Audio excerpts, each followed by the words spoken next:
Hace 350 años las aguas del Caribe estaban dominadas por los piratas. Películas y libros han dado glamour a sus vidas, pero los piratas auténticos fueron más extraordinarios de lo que Hollywood haya llegado a imaginar. No es solo un espadachín de fantasía que aborda barcos, fue una auténtica figura clave en la historia.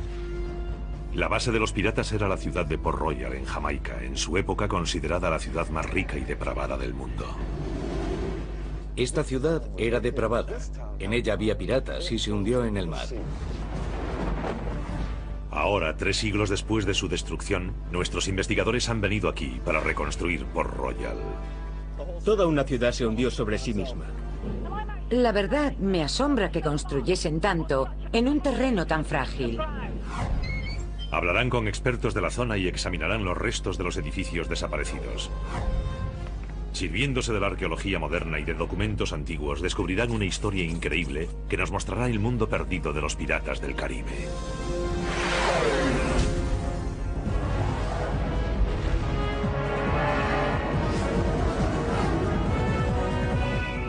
Mundos perdidos, piratas del Caribe. Jamaica, una de las islas mayores de las Grandes Antillas, a 160 kilómetros al sur de Cuba, en pleno mar Caribe. Hace 350 años, la ciudad de Port Royal albergaba un ejército de piratas tan movidos por la codicia, tan despiadados y tan intrépidos, que casi lograron doblegar a todo un imperio. Pese a ello, sus días de gloria duraron poco. En 1692, Port Royal resultó destruida por un enorme terremoto. Toda la ciudad desapareció tragada por el mar.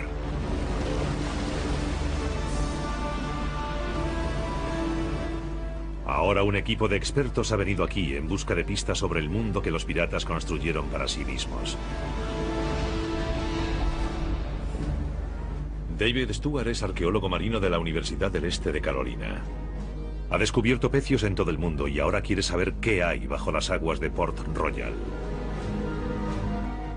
Soy arqueólogo. No quiero limitarme a ver la ficción de Hollywood sobre los piratas, sino los restos físicos de su presencia, las edificaciones y los objetos de los auténticos piratas de Port Royal. Tessa Dunlop es una historiadora formada en la Universidad de Oxford y quiere saber más sobre cómo vivían los piratas. Intentemos borrar los tópicos, separemos la verdad de la ficción y descubramos a los verdaderos piratas históricos que vivieron aquí.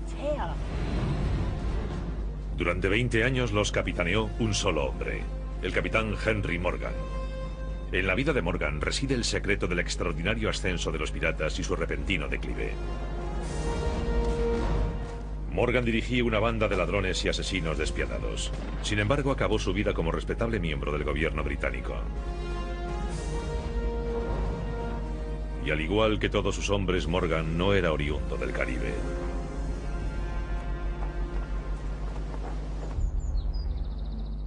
Nació en 1635 en las Islas Británicas y es allí donde Tessa inicia su búsqueda. Lanrogny es un pueblecito del sureste de Gales. Se cree que la familia de Morgan procedía de esta zona. Tessa se dirige a un antiguo edificio a las afueras del pueblo, Lanrogny Hall. Aunque el edificio se ha modernizado en parte, aún conserva vestigios de sus antiguos moradores. Una escalinata de caoba ocupa su parte central. Tiene un techo con molduras de yeso del siglo XVI. Y en el vestíbulo, Tessa encuentra una pista sobre los primeros propietarios de la casa. Aquí tenemos una impresionante chimenea Tudor del siglo XVI. Aquí en el medio hay un escudo de armas. Y he descubierto que era el escudo de armas de la familia Morgan. Eso indica que la familia Morgan vivió aquí durante mucho tiempo. Y existe un indicio en concreto que vincula a Henry Morgan con esta casa. Muchos de los propietarios anteriores dejaron su testamento, y uno de ellos pertenece a William Morgan de Lanrogny. Sabemos que ese William era tío de Henry. Así que aunque el propio Henry no viviese aquí, seguramente estuvo muchas veces en este lugar. En el siglo XVII, esta parte de Gales era una zona rural aislada. Y poco entusiasmaría a un joven que buscaba aventuras. ¿Cómo consiguieron llegar Morgan y otros como él a las islas del Caribe? La geografía de Lanromni nos ofrece una pista. Está muy cerca del canal que separa el sur de Gales de Inglaterra. En el siglo XVII, antes de que hubiese carreteras decentes y ferrocarril, este canal no sería un obstáculo, sino una autopista atestada de barcos. Era una vía rápida desde el adormilado pueblo de Lanromni hasta el puerto internacional de Bristol. Bristol era entonces el puerto más importante de Gran Bretaña. Está en la desembocadura de uno de los ríos de influjo mareal más caudalosos del mundo. El río sigue fluyendo por la ciudad actualmente. En un extremo hay una franja estrecha de agua donde atracaban los barcos. Tessa se reúne aquí con el historiador Ronald Hatton. La mayoría del tráfico que llegaba aquí procedía de Gales. Aquel pub de allí se llama The Landoger Trough por los barcos que llegaban de Landoger. Unos barcos pequeños llamados troughs traían productos galeses y puede que en alguno de ellos viniese Henry Morgan. ¿Cómo llegó Morgan desde Bristol al Caribe? Algunos dicen que llegó directamente desde Bristol para trabajar de sirviente, o quizás fue con una expedición militar que partió de Gran Bretaña posteriormente. O sea que no es imposible que en este mismo lugar haya estado uno de los piratas más famosos del mundo. No solo no es imposible, sino que es muy probable. Morgan llegó a estos muelles a principios de la década de 1650, cuando Gran Bretaña se preparaba para una gran campaña militar en el Nuevo Mundo. Desde el siglo XVI, el Imperio Español había controlado amplias zonas de América. Ahora los británicos querían una parte. Reclutaron marineros en los muelles de todo el país, entre ellos el de Bristol. ¿Cómo eran las personas que llegaban aquí y luego partían en algún barco? Los que andarían por aquí serían tipos duros. Jóvenes, fuertes y ambiciosos. Todos querían hacerse ricos. Algunos habían tenido problemas en Inglaterra y habían tenido que huir. No tendrían escrúpulos, serían codiciosos y aventureros. En cierto sentido muy atractivos. Estoy tratando de imaginar cómo sería este lugar. Sería muy diferente. Casi no se vería el agua por causa de los barcos. Habría como un bosque de mástiles. Podrías cruzar todo el puerto saltando de un barco a otro. Además, olería a sal y a materia estancada del fondo de los barcos, y a especias de los trópicos, y se oirían canciones y voces en 15 idiomas diferentes. Esto era el ombligo del mundo.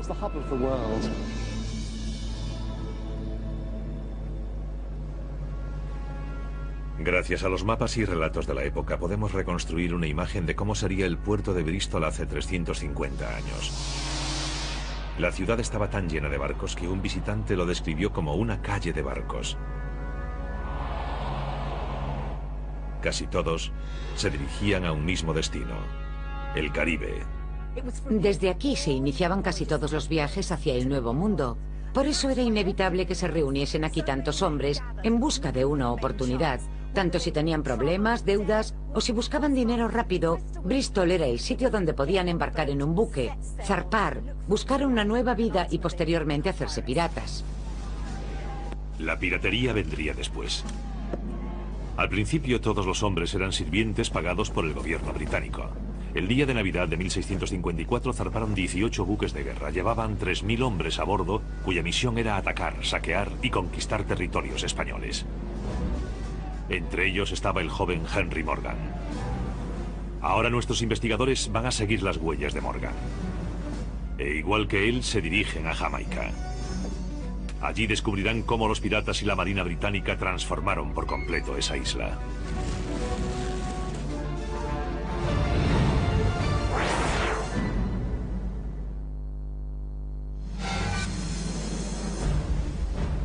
Nuestros investigadores buscan el mundo desaparecido de los piratas del Caribe.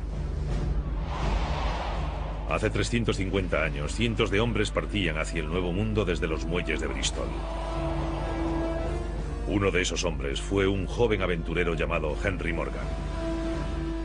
Morgan llegó a Jamaica en mayo de 1655 como parte de un contingente británico destinado a arrebatarles tierras a los españoles. Enseguida acabaron con las defensas de la isla y en vez de ocupar la capital, Santiago de la Vega, decidieron construirse una nueva base para sí. El lugar que eligieron está en el extremo de una larga península al sur del puerto de Kingston. Lo llamaron Port Royal.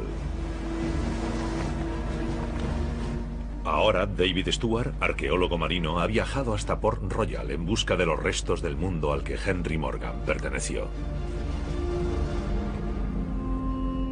Hoy Port Royal es una pequeña aldea de pescadores. No se conserva nada de su antiguo esplendor. Recorriendo hoy Port Royal, ves que es una zona de Jamaica muy pequeña, tranquila y apartada. Parece un lugar muy insignificante. Pero hace 400 años, esta era la colonia mayor y más rica del Nuevo Mundo. Hoy solo se conserva una edificación completa de la antigua Port Royal. Se llama Fuerte Charles. David se reúne con el arqueólogo Roderick Evans. Es una edificación impresionante. Sí, la construyeron porque necesitaban defender Jamaica. Me he fijado que hay troneras en todo el perímetro del fuerte, no solo en el muro que da a donde ahora está el mar. Este fuerte era una unidad defensiva importante y podía cubrir 360 grados de terreno. La construcción del Fuerte Charles empezó cuando los británicos llegaron a la isla. Muchos de sus elementos originales aún están intactos, entre ellos los gruesos muros de piedra caliza y decenas de cañones que se trajeron en barco desde Inglaterra. Pero incrustado en el muro hay un signo de que aquí hubo un cambio enorme. He visto varias argollas como esta en la parte delantera del fuerte. ¿Para qué eran? Se usaban para amarrar los barcos y que quedasen bien seguros. Los barcos atracaban aquí y descargaban. Como vemos, hay 4 argollas. Es un detalle desconcertante. Los barcos se amarraban a ellas, pero el lugar no está cerca del puerto. La verdad es que todo el fuerte, diseñado para evitar ataques desde el mar, está completamente rodeado de tierra. Sabemos que el fuerte no ha cambiado de lugar, así que solo puede ser que el propio terreno haya cambiado de forma. Y además hay otra pista, un edificio que se ha hundido en el suelo. Es un edificio peculiar, se ve bien a las claras. Hay que caminar con un pie más alto que el otro, de lo contrario te caes porque el edificio está inclinado. Es una prueba gráfica de que Port Royal se construyó en un terreno muy inestable. El terreno es inestable porque está hecho de arena suelta y gravilla traída por los ríos de la isla. Con el paso del tiempo, esos sedimentos fluviales han ampliado el territorio. Pero hace 350 años, cuando se construyó el fuerte, estaba rodeado de agua por 3 partes.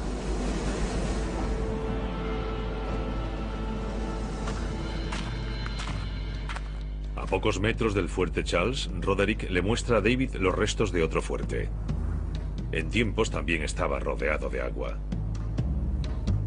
En total, los británicos construyeron 5 fuertes en Port Royal.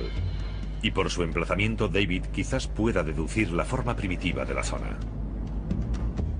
He dibujado un boceto del mapa de Port Royal para entender lo que hemos visto hasta ahora. Roderick nos enseñó el Fuerte Charles y el Fuerte Walker, y nos dijo que hay rumores de que otro fuerte, el Rupert, a veces asoma fuera del agua por esta parte. Iremos allí y veremos si lo encontramos.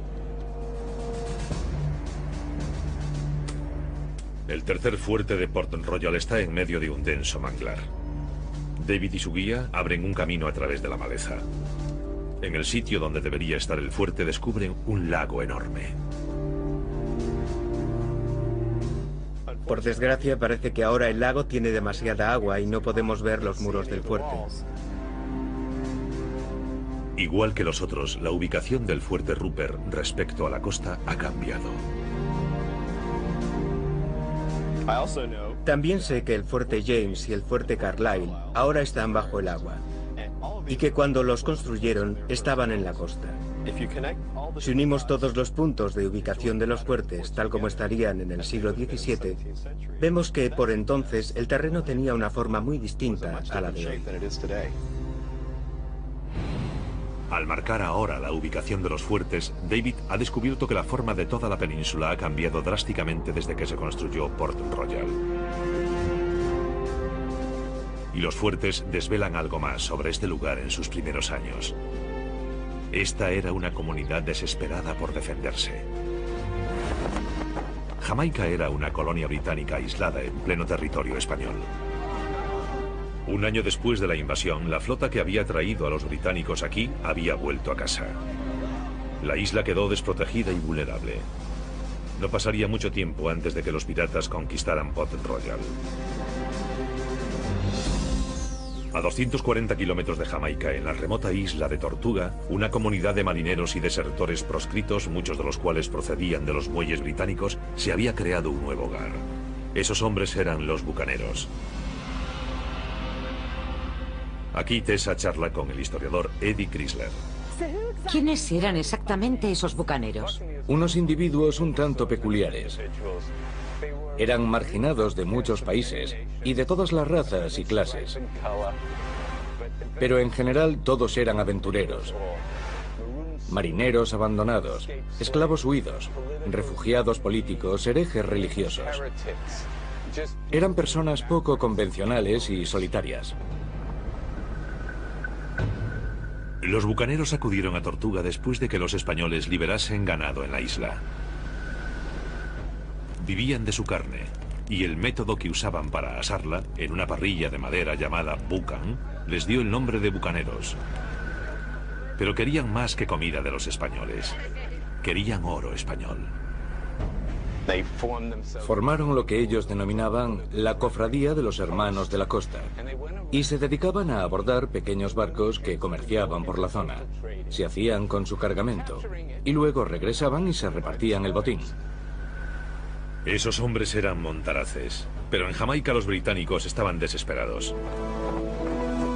Cuando se hizo patente que los españoles volverían, buscaron cualquier solución para defenderse. Y el gobernador de Jamaica ideó un plan radical. Invitó a los bucaneros a vivir en Port Royal. Creía que si les daba un lugar donde pudiesen reparar sus barcos, vender el botín, donde pudiesen defender su colonia, atacando con furia a los barcos españoles, estos se lo pensarían dos veces antes de invadir una isla que tenía un contingente guerrero tan temible como los bucaneros. En 1667 llegaron 600 bucaneros. Proscritos y ladrones fueron bienvenidos como salvadores de la ciudad. Henry Morgan, que había pasado 2 largos años dirigiendo las defensas de Port Royal, vio su oportunidad. Nuestros investigadores están en Port Royal.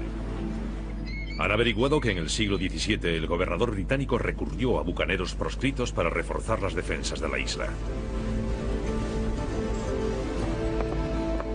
Fue en 1658 cuando Henry Morgan decidió unirse a los bucaneros. Se erigió al poco tiempo en su líder y convertiría a aquella chusma incontrolada en un ejército temible.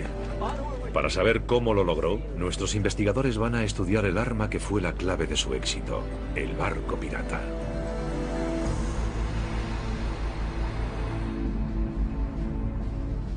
La mayor colección del mundo de planos de barcos históricos está en el Museo Marítimo Nacional de Londres.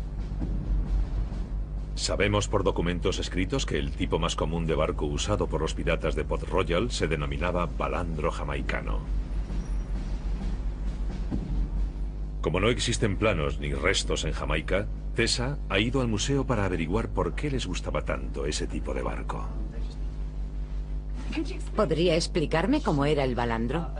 El balandro de esa época es un barco de entre 19 y 24 metros de eslora. Era bastante pequeño, muy ligero, con 1 o 2 mástiles y de poco calado.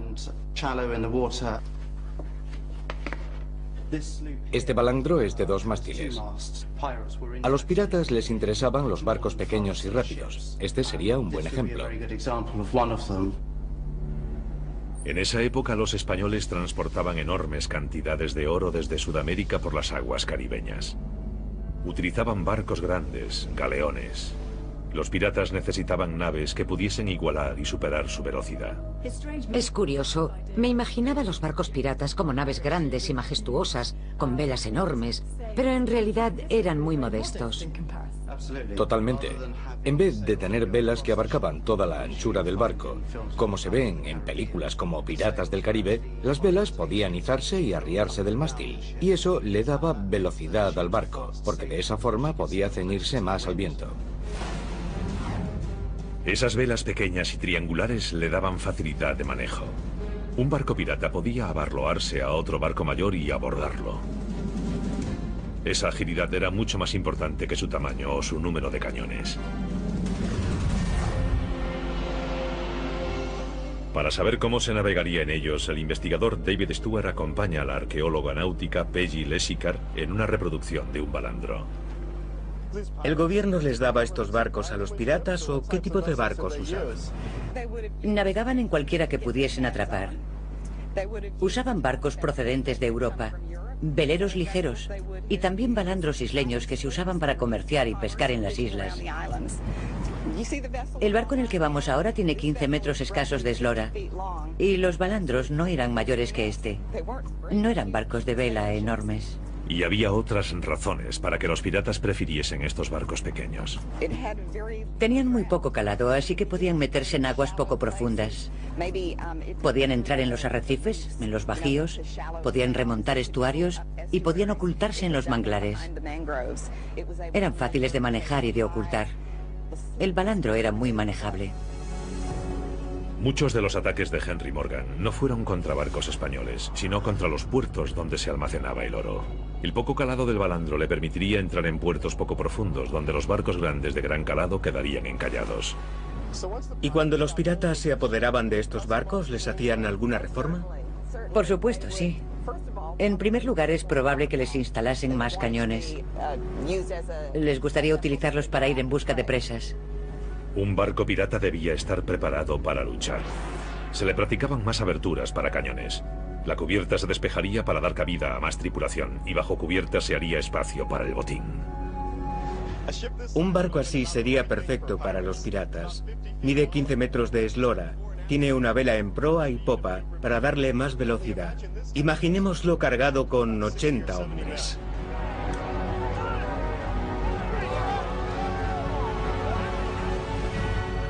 Fue una flota de estos barcos lo que permitió que Henry Morgan realizase el ataque más osado de su carrera.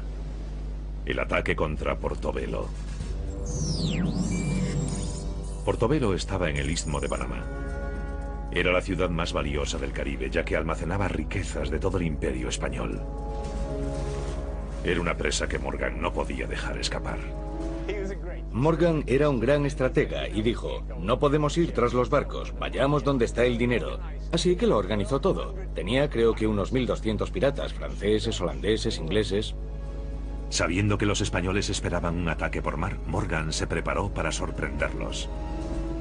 En julio de 1668 condujo una flota de balandros hasta una bahía al oeste de Portobelo.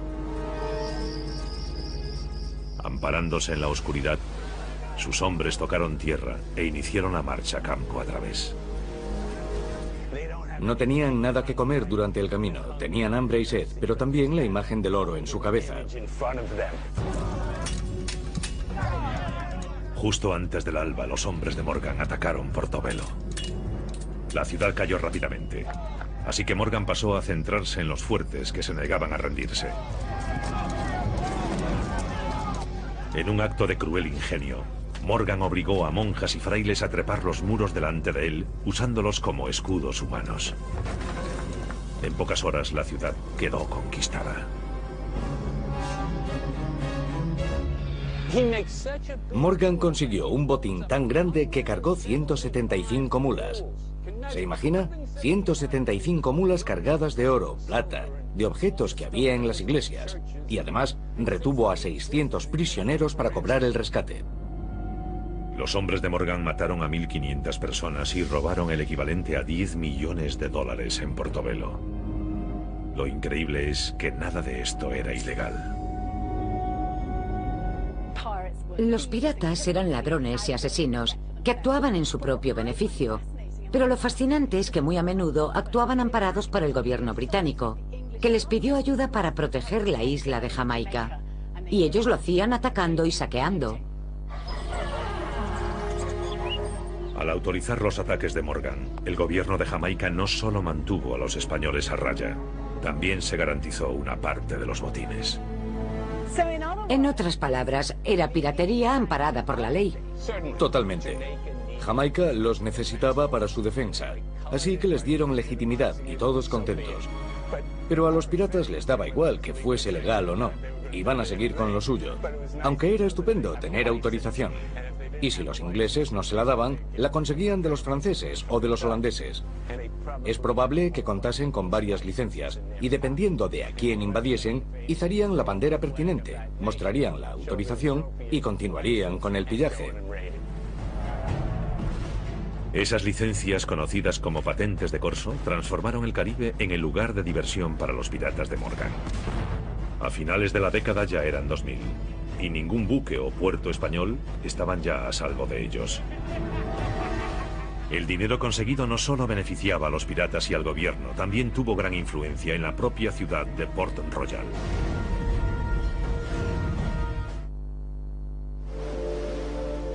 Hace 350 años, Port Royal era el hogar del capitán pirata Henry Morgan.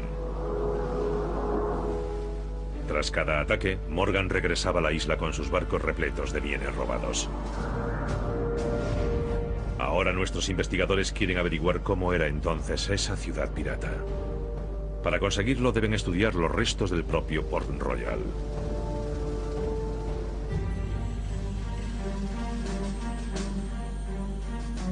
Anteriormente, David descubrió que el terreno sobre el que se construyó Port Royal ha cambiado por completo de forma. Para entender cómo sucedió eso, Tessa va a inspeccionar la zona desde el aire. Port Royal está situada en una lengua de arena de 16 kilómetros. Se prolonga en fuerte pendiente hacia el mar, creando una zona peligrosa para los barcos. Y es muy inestable, hecha de gravilla y arena suelta. La ciudad se construyó justo en el extremo de la península.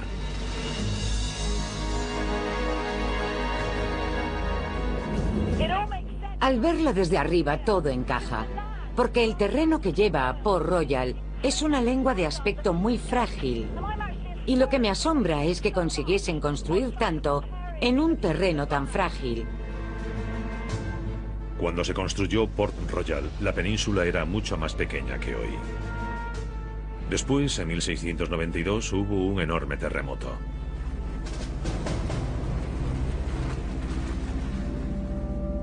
Eso hizo que toda una zona de terreno se resquebrajase de la costa y se hundiese en el mar. Así que más de 5 hectáreas de la ciudad pirata de Port Royal ahora están bajo las aguas del puerto de Kingston. Para los arqueólogos marinos, esto hace que Port Royal sea un tesoro. Los arqueólogos nos pasamos mucho tiempo excavando en lugares donde la gente ha tirado desechos, pero Port Royal es único. Es el lugar de la catástrofe, donde todo lo que estaba sucediendo en el momento de la tragedia se conservó. Podemos ver un trozo de vida del junio de 1692, cuando se produjo el terremoto. El arqueólogo jamaicano Dorick Gray lleva a David hasta el borde de la ciudad sumergida. Dorick, ¿qué es lo que estamos viendo? Lo que ocurrió el funesto día del 7 de junio de 1692 fue increíble. Fíjate en este mapa. Nosotros estamos aquí. Y toda esta zona, más de 5 hectáreas, se hundió en el mar. Y la arena se licuó, como arena movediza. Los edificios se hundieron verticalmente. Algunas paredes cayeron hacia adentro y otras hacia afuera, sellando lo que había dentro de los edificios. Como Port Royal se deslizó en vez de desplomarse hacia el mar, Dorick ha podido cartografiar la posición exacta de las calles y edificios bajo el mar. ¿Dónde estamos ahora, Dorick? Estamos sobre la ciudad sumergida. El fuerte James está a nuestra derecha. La calle Queen está por allí. La calle Lime hacia esa otra parte del agua. Y por esta zona veremos cimientos de ladrillo de edificios. Tras determinar la disposición desde la superficie, David explora los restos de la ciudad bajo el agua. El puerto está turbio, pero en el lecho marino David descubre unas cuantas calles y paredes deshechas. Aquí se han hallado cientos de objetos. Dicen mucho sobre la clase de ciudad que era Port Royal. La gran cantidad de botellas de vino delata una gran afición a la bebida, que Morgan y sus hombres también practicaban. Muchas de las casas eran burdeles. El contenido de una jeringuilla de plomo indica que quizás se usaba para tratar la sífilis. Otros hallazgos apuntan hacia una ciudad que no solo era depravada, sino también inmensamente rica. Cara porcelana artesana y accesorios de moda. Y para gran sorpresa de los arqueólogos, muchas de las casas estaban hechas con ladrillos importados de Inglaterra. Ese es un signo de gran riqueza. En esa época ninguna otra ciudad tenía tanta cantidad de casas de ladrillo.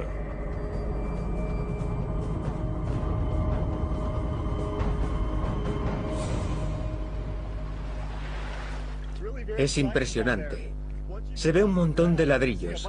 Parece que las paredes se hundieron sobre sí mismas. Algunas paredes se derrumbaron hacia adentro y otras hacia afuera, pero se ven muchos ladrillos amontonados. Toda una ciudad que se hundió sobre sí misma. Rodeada por varias fortificaciones, Port Royal contenía más de 2000 edificios muy apiñados. Estaban construidos al estilo londinense, a menudo con 3 y 4 plantas. La mayoría albergaban tabernas o tiendas que servían a una población mayor que la de Nueva York o Filadelfia por entonces. Y toda la ciudad estaba rodeada por un puerto animado, lleno de balandros piratas y buques mercantes. Era la ciudad mayor y más rica del Nuevo Mundo.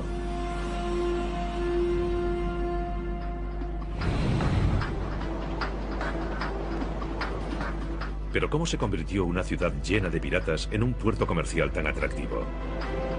Para averiguarlo, Tessa se dirige a la antigua capital de Jamaica, Spanish Town. Como los documentos oficiales de Port Royal se guardaban aquí en vez de en la propia ciudad, cientos de documentos importantes se salvaron del terremoto y todavía existen hoy. Muchos de ellos son inventarios o testamentos que enumeran las posesiones de cada ciudadano. Estudiando esos documentos, el historiador James Robertson ha descubierto por qué los habitantes de Port Royal eran tan ricos. Aquí tenemos el inventario de Joel Clement, que, comparado con algunos de los otros, que tienen 2 o 3 páginas, es bastante corto. Creo que era barquero. Aunque el inventario pertenece a un trabajador modesto, sus posesiones son abundantes. Entre ellas figura una taberna, 24 platos de peltre, 5 aros de oro y le debían más de 300 libras. ¿Qué relación tenían los piratas con estas posesiones de aros de oro y platos de peltre? Ocurrió lo mismo que en California con la fiebre del oro. Los que ganaron dinero no fueron los mineros, ni tampoco los piratas, sino los que regentaban las tabernas. A esta persona le iba bien. Ganaba dinero con los piratas mediante sus 24 jarras y platos de peltre, porque les vendía comida y se beneficiaba de ellos. Los piratas son famosos por lo rápido que se gastan el dinero, y además tontamente. Tessa ha descubierto que fue el dinero de los piratas el que hizo de Port Royal una ciudad tan rica e importante. Cuando los piratas llegaron tras el famoso ataque contra Portobelo, trajeron riquezas inmensas que gastaron en tabernas, burdeles, en artículos de lujo, en bebida, en cualquier cosa imaginable. Por eso Port Royal se consideraba la ciudad más rica del mundo. Construida con dinero producto del oro robado, el éxito de Port Royal fue efímero. En menos de 10 años, la gloriosa ciudad de Henry Morgan ya no existiría. Y tal como Tessa y David descubren, no fue por causa del terremoto, sino por algo mucho más siniestro.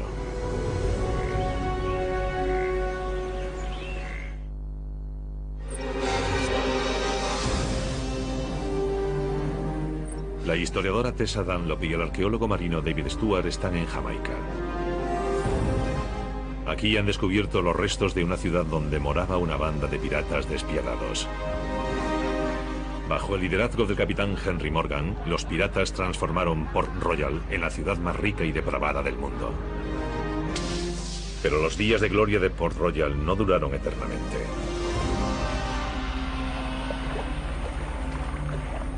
En 1671, Gran Bretaña y España firmaron la paz. Se repartieron sus posesiones en el Caribe. Los piratas se habían ganado la vida saqueando tesoros españoles y tenían la bendición del gobierno británico, pero ahora eran un engorro y acabaron proscritos. A finales del 17, Inglaterra dio permiso a sus colonias para que ejecutasen a los piratas. He venido en busca de Gallows Point en este lúgubre manglar. En un lugar hoy oculto por los manglares, ejecutaron a decenas de piratas de Port Royal.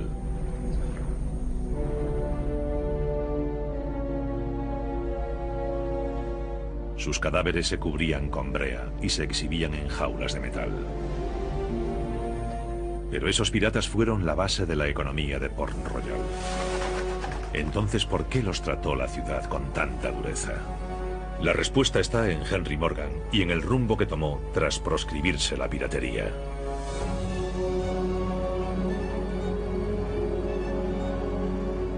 En lo alto de las colinas del norte de Jamaica, en la finca de una moderna mansión, hay un antiguo edificio de piedra. Se cree que fue propiedad de Henry Morgan hacia el final de su vida. Me han contado que este edificio data del siglo XVII, ¿es cierto? Sí, es un edificio del siglo XVII usado por el pirata Henry Morgan. Vale, entonces, ¿esta es la pared original? Sí, es la original. Está hecha de ladrillo y coral. Esto se trajo del mar y está tal como se hizo entonces. ¿Y esta abertura de aquí también estaba entonces? Sí, es de entonces. Es una aspillera para el pirata, así podía disparar desde el interior. Hay aspilleras en todo el perímetro del edificio, lo cual indica que estaba muy bien defendido. Dentro hay más indicios de que Morgan estuvo aquí. ¿Esta era la chimenea de Henry Morgan? Sí, es la que usaba para cocinar. Este edificio es la prueba de la nueva vida de Morgan en Jamaica. En vez de ahorcarlo por piratería, los británicos usaron la autoridad natural de Morgan y lo nombraron vicegobernador de Jamaica. Y Morgan no solo era poderoso, también era muy rico. Pero sin la piratería, ¿de dónde procedía ese dinero? Hay una pista en el Archivo Nacional que guarda uno de los documentos de la isla más preciados: el testamento de Henry Morgan. ¿Qué dice de las posesiones de Henry Morgan? Dice que tenía una casa grande con muebles lujosos y además una finca con equipamiento y ganado. Empieza describiendo la casa. Artículos como plato labrado, 2 anillos de oro. Aquí figuran sus esmeraldas. Entonces son artículos poco corrientes. Sí, y son lujosos. Era lo que buscabas al hacerte pirata. Luego pasamos a su finca. Y dice que tenía esclavos. El testamento enumera una cantidad enorme de esclavos africanos: 44 hombres, 45 mujeres y 50 niños. ¿Por qué tenía Henry Morgan, antiguo pirata, esclavos africanos?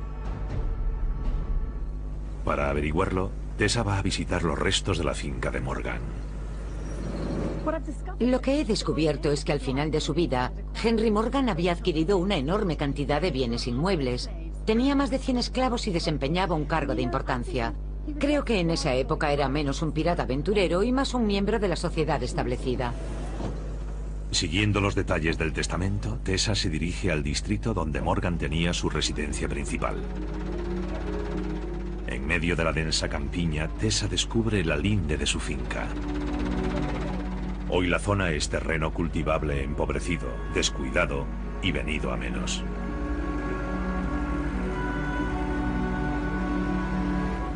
La casa de Morgan estaba en el centro de este terreno.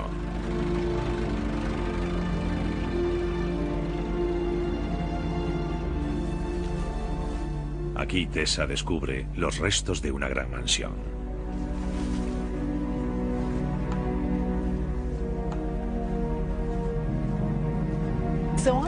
Creo que esta es la pared original de la mansión de Morgan. Y si esta es la pared, es probable que siga en esa dirección, lo que significa que la entrada del edificio está por aquí. La casa lleva décadas deshabitada, pero aún se ven indicios de su antiguo esplendor. Era una mansión colonial, una de las muchas construidas en Jamaica a finales del siglo XVII. Ahora es solo una reliquia, pero al recorrerla te haces una idea de su antiguo esplendor. Debió de ser magnífica. Y me parece lógico porque cuando Henry Morgan la adquirió era un hombre muy rico. Y esta mansión además tenía 300 hectáreas de terreno. Era enorme. Solo hay algo que podría producirse en una finca de esa envergadura. Ese producto era el azúcar. Aquí se cosechaban cientos de hectáreas de caña de azúcar, en una tierra que trabajaban los esclavos. Hoy el edificio es apenas visible por la vegetación, pero antaño sería una gran mansión. Fue aquí, en 1688, donde murió Henry Morgan, rodeado por su riqueza y por filas y filas de caña de azúcar. Esa era la nueva industria del Caribe. Y fue la verdadera razón de que los piratas de Port Royal ya no fuesen necesarios. El dinero que antes se había ganado con la piratería, ahora se ganaba con el azúcar y los esclavos. 4 años después de la muerte de Morgan, se produjo el terremoto de Port Royal, que mató a 2000 personas y arrastró 5 hectáreas de terreno al mar. Pero, desaparecidos los piratas y trasladada la economía al interior, Port Royal era una ciudad que había entrado ya en declive. Al explorar los restos de esta ciudad increíble, Tessa y David han descubierto que los piratas del Caribe fueron parte de un episodio extraordinario. He aprendido que los piratas no solo fueron personajes de fantasía que abordaban barcos y saqueaban tesoros. Hicieron mucho más que eso, y fueron figuras históricas clave. Tras examinar edificios desaparecidos y construcciones relacionadas con los piratas, han descubierto que esos hombres influyeron en el desarrollo de toda una ciudad y en el curso de la historia del Caribe. La verdad sobre los auténticos piratas del Caribe es mucho más interesante que la que nos cuenta Hollywood. El final de Port Royal no fue el fin de los piratas. Seguirían causando estragos en el Nuevo Mundo durante siglos. Pero nunca serían tan ricos ni tan libres para actuar como lo fueron en la época dorada de Henry Morgan y sus piratas de Port Royal.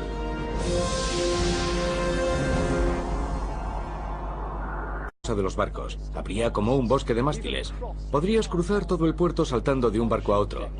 Además, olería a sal y a materia estancada del fondo de los barcos y a especias de los trópicos. Y se oirían canciones y voces en 15 idiomas diferentes. Esto era el ombligo del mundo.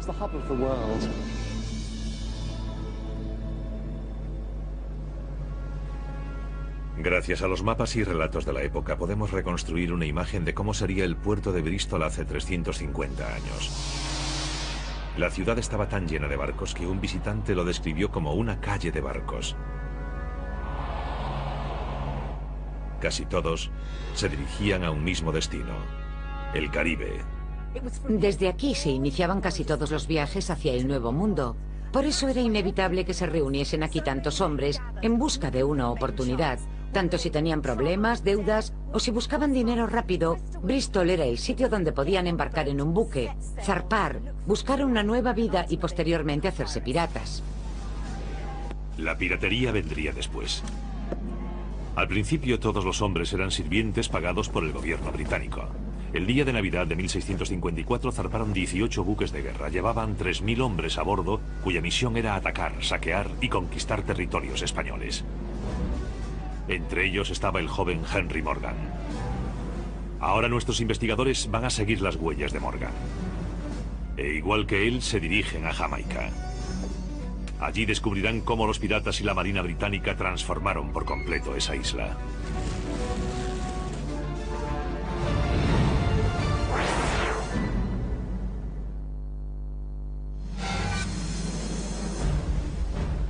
Nuestros investigadores buscan el mundo desaparecido de los piratas. Dirige a un antiguo edificio a las afueras del pueblo, Lanromney Hall. Aunque el edificio se ha modernizado en parte, aún conserva vestigios de sus antiguos moradores. Una escalinata de caoba ocupa su parte central.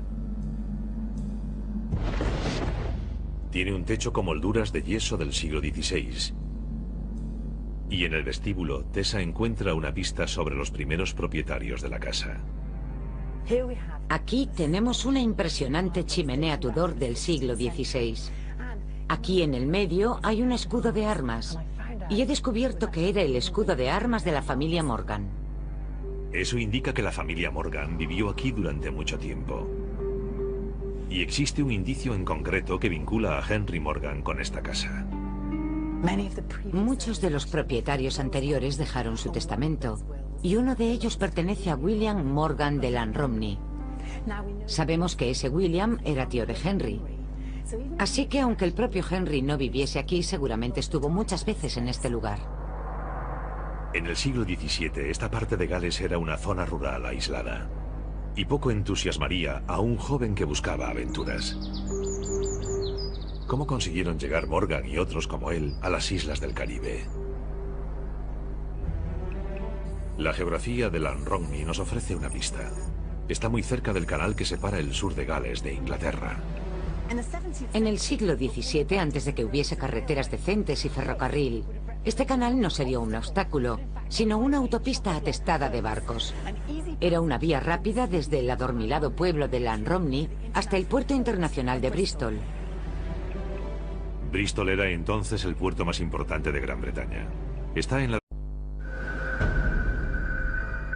Hace 350 años las aguas del Caribe estaban dominadas por los piratas. Películas y libros han dado glamour a sus vidas. Pero los piratas auténticos fueron más extraordinarios de lo que Hollywood haya llegado a imaginar. No es solo un espadachín de fantasía que aborda barcos. Fue una auténtica figura clave en la historia. La base de los piratas era la ciudad de Port Royal, en Jamaica, en su época considerada la ciudad más rica y depravada del mundo. Esta ciudad era depravada. En ella había piratas y se hundió en el mar. Ahora, 3 siglos después de su destrucción, nuestros investigadores han venido aquí para reconstruir Port Royal. Toda una ciudad se hundió sobre sí misma. La verdad, me asombra que construyesen tanto en un terreno tan frágil. Hablarán con expertos de la zona y examinarán los restos de los edificios desaparecidos.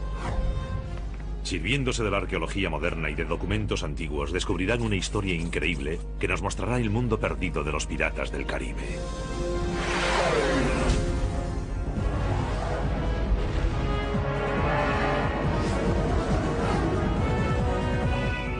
Mundos perdidos, piratas del Caribe.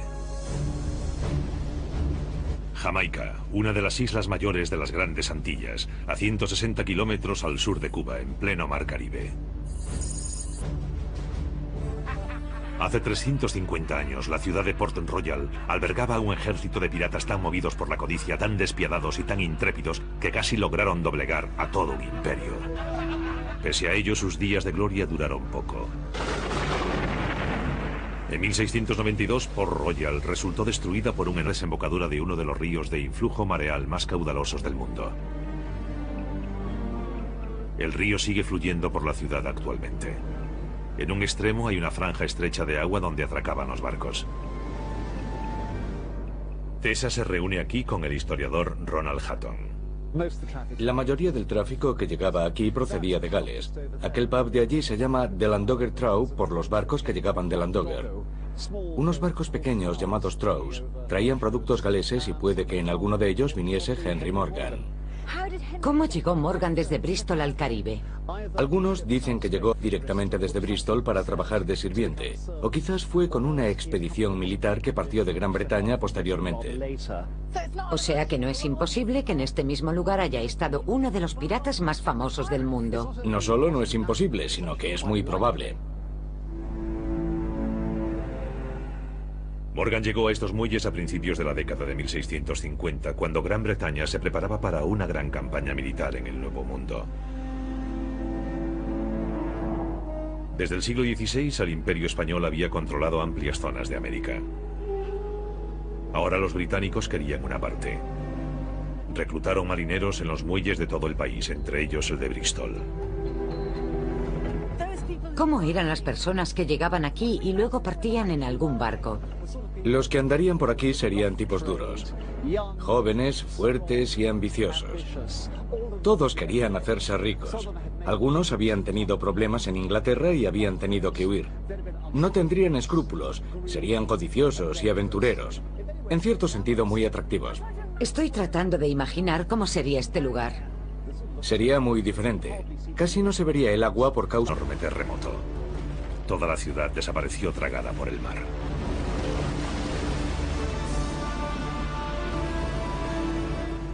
Ahora un equipo de expertos ha venido aquí en busca de pistas sobre el mundo que los piratas construyeron para sí mismos.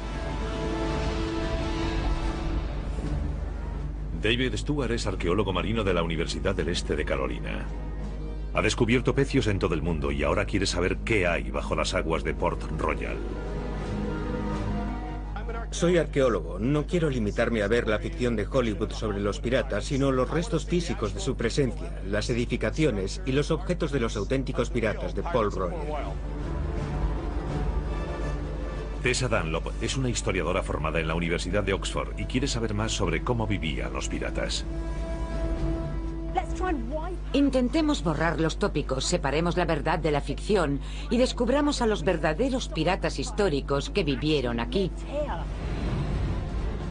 Durante 20 años los capitaneó un solo hombre, el capitán Henry Morgan. En la vida de Morgan reside el secreto del extraordinario ascenso de los piratas y su repentino declive. Morgan dirigía una banda de ladrones y asesinos despiadados. Sin embargo, acabó su vida como respetable miembro del gobierno británico. Y al igual que todos sus hombres, Morgan no era oriundo del Caribe.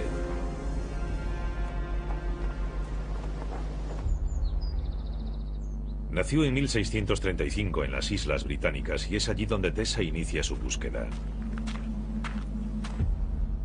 Lanromney es un pueblecito del sureste de Gales. Se cree que la familia de Morgan procedía de esta zona. Tessa se